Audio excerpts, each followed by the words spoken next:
México. Adela, buenas tardes. ¿Qué tal, Julio? ¿Cómo estás?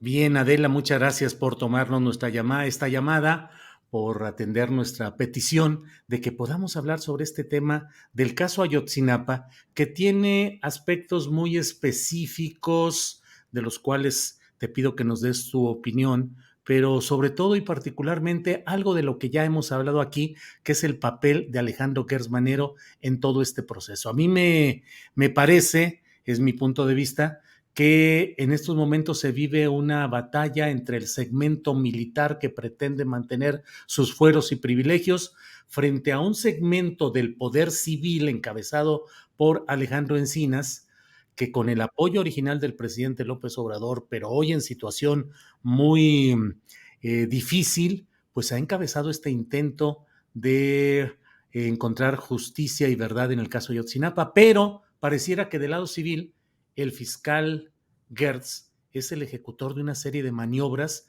que están desmontando lo que se había logrado desde este flanco civil. ¿Cuál es tu punto de vista, Adela? Sí, bueno, el problema de esta administración es desde el momento en que ellos deciden reciclar a personajes oscuros del pasado, ¿no? Como Alejandro Gertz Manero, que pertenecía pues a la estructura represiva del PRI, son gente formada pues en un aparato policíaco de contrainsurgencia, ¿no? Gertz Manero, bueno, pues él tiene un pasado muy oscuro, desde que ingresa a la Procuraduría General de la República a fines de los 60 y tiene diferentes cargos, pues siempre es un personaje que se asocia con la tortura, con posibles ejecuciones extrajudiciales, y bueno, con esto que hace de la Operación Cóndor, ¿no? Que es el presidente, el director nacional de la campaña antinarcóticos del 75 al 76. Entonces, este personaje pues ha triunfado, bueno, se ha reciclado en la administración pública, a pesar de que ha pasado también periodos fuera de ella, pero acumulando mucho poder, ¿no? Y a la actualidad, pues es un emblema de impunidad, de tráfico de influencias, de un manejo muy, muy sucio de la fiscalía, ¿no? Con venganza, utilizándola como un instrumento de venganzas personales. Entonces, pues es evidentemente una persona en la que no se puede confiar para una encomienda. Las dos apuestas centrales en términos de derechos humanos de esta administración, pues fueron, por un lado, el caso Ayotzinapa, por otro lado, la cuestión de la Comisión de la Verdad para los Crímenes del Pasado, pero con un fiscal como Gertz Manero, que es parte de este entramado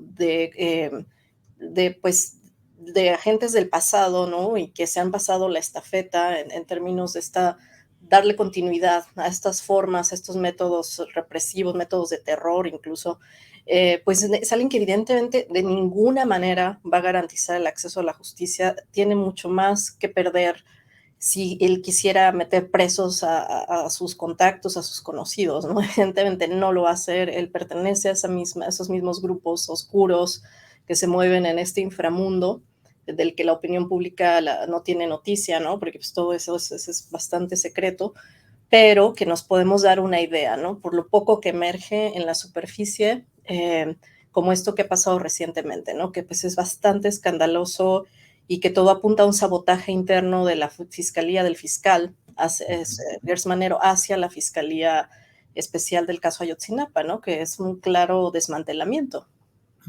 Adela, hay quienes dicen, pues, ¿qué tanto se hurga en el pasado y qué tanto se busca castigar a quienes desde el Estado actuaron contra revoltosos, contra subversivos, contra personas que intentaban de manera violenta? No solo hablo de la guerrilla armada, sino también de protestas desbordadas, toma de camiones, confrontación con policías, y dicen lo que se necesita es orden y es el respeto a la ley. ¿Por qué es importante hacer justicia en estos casos? ¿Qué significa en la intención de construir un Estado democrático, Adela?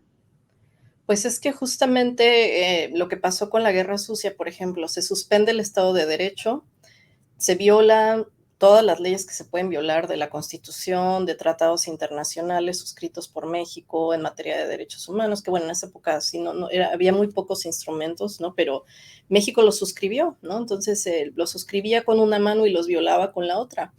Y esta falta de apego al Estado de Derecho, esta subversión generalizada del Estado de Derecho, pues nos lleva a la situación actual, ¿no? Donde parecía que llevamos décadas viviendo en una especie de estado de sitio de facto, ¿no? Donde no hay una aplicación de la ley, donde hay una impunidad, pues, para el 99% de crímenes graves. Entonces, cuando uno piensa en, bueno, la oposición, la oposición armada, como lo fueron los grupos guerrilleros del pasado, la oposición civil de movimientos estudiantiles, campesinos, que a veces también hacen uso de la acción directa, pues es la forma de procesar, ¿no?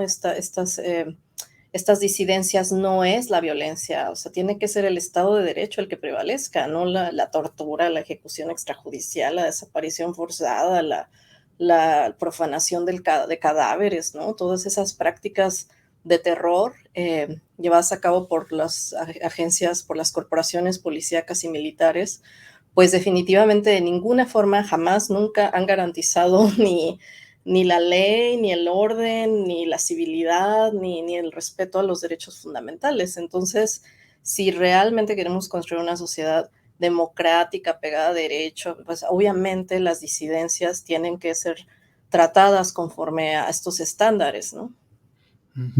Adela, dentro de lo que estamos viendo y viviendo, me parece que destaca el hecho de una comisión más de verdad y justicia que nació y creció con expectativas por lo que implica el nuevo poder civil, el del presidente López Obrador, que tiene una mayor fuerza popular y una mayor capacidad, se entiende, de impulsar cambios verdaderos.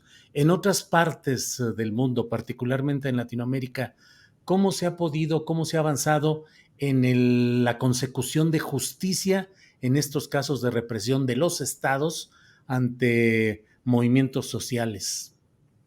Sí, esto es algo que es muy interesante porque México es el último país de América Latina en tener comisiones de la verdad federales.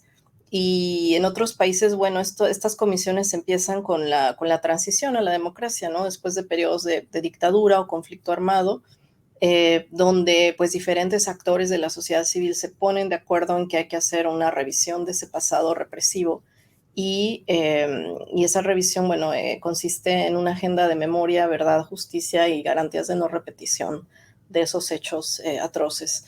En América Latina, bueno, ha habido diferentes experiencias. Realmente México tenía mucha tela de dónde cortar en términos de aprender de lo que pasó, no solo en América Latina, en otras partes del mundo, ¿no? Pero bueno, lo que tenemos más cerca es América Latina y más, con más cosas culturalmente en común. Y ahí, pues, el caso más exitoso fue el argentino, porque hay una movilización desde los 80, ¿no? Mediados de los 80 que empiezan muchos países a retornar a la democracia, pues ahí lo que se vio es una movilización masiva, ¿no? Para llevar a juicio a los militares.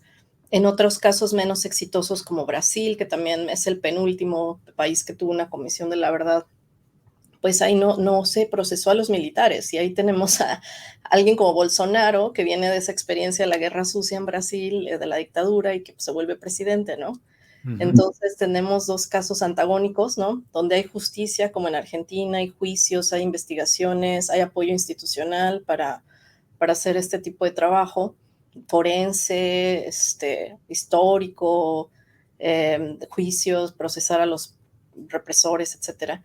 Y tenemos un caso donde pues la impunidad es casi total, como el caso brasileño, y termina alguien de extrema derecha que viene de ese pasado represivo como presidente, ¿no? Entonces, México, desgraciadamente, todos estos temas nunca se les dio importancia, siempre se les vio como algo marginal y ahora pues estamos pagando las consecuencias, ¿no? Con un ejército que ha crecido en poder, en influencia, en presencia, pues yo creo que como nunca en la historia de México, bueno, tal vez como en el siglo XIX, que también eran muy poderosos, ¿no? pero qué triste regresar al siglo XIX con Ujú. este nivel de privilegio, de fuero, de que ellos pueden hacer lo que quieran, ¿no? Y es muy grave lo que estamos viendo, ¿no? O sea, lo que está pasando, que a pesar de que el presidente López Obrador les da tanto poder, no tienen suficiente, diría mi abuelita, no tienen llenadera, ¿no? Dice Sí. el secretario de la Defensa, Luis Crescencio Sandoval, que hay un esfuerzo por ensuciar la imagen del ejército y como que le echa la culpa al ala civil, o sea que hay un claro conflicto con Encinas, ¿no? Que es el presidente que preside ambas comisiones de la verdad. Están muy enojados por toda esta revisión del pasado de la Guerra Sucia y por lo de Ayotzinapa, donde pues evidentemente el ejército es el responsable número uno. Están muy enojados el alto mando, la élite militar, está muy, muy indignada de que se les quiera responsabilizar y Ujú, entonces están pasando cosas muy anómalas, ¿no? ujú. Pero pues este poder de los militares fue por no haber tenido a tiempo instrumentos de mecanismos de extraordinarios de justicia, ¿no? O sea, si a los militares se les hubiera procesado, se les hubieran puesto límites en administraciones pasadas, no estaríamos viendo este poder tan acrecentado que por momentos pues uno siente que está en un gobierno cívico-militar, ¿no? Con militares controlando tantas esferas del área civil. Entonces, creo que esa es la gran lección de América Latina para México y que, bueno, lo estamos viviendo, que en esos lugares donde no se le pone, donde no hay juicios, donde no se le pone límites a los militares, pues solo pues se les deja la puerta abierta para acumular mucho poder. Pues sí, Adela, te agradezco mucho a reserva de lo que desees agregar. Te agradezco mucho esta oportunidad de platicar y de intercambiar puntos de vista, de escuchar tus opiniones sobre este asunto fundamental en el desarrollo de la aspiración democrática y de justicia y verdad en México. Así es que, Adela, a reserva de lo que desees agregar, yo te agradezco esta oportunidad.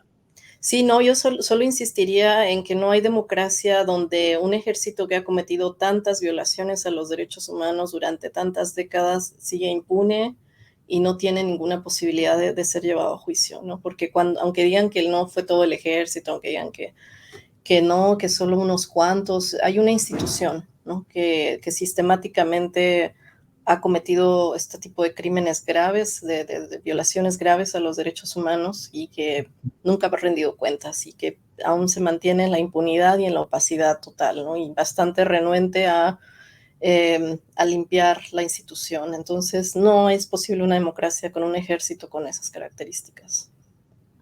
Adela Cedillo, te agradezco mucho y seguiremos hablando más adelante. Gracias, Adela. Gracias, Julio. Cuídate. Hasta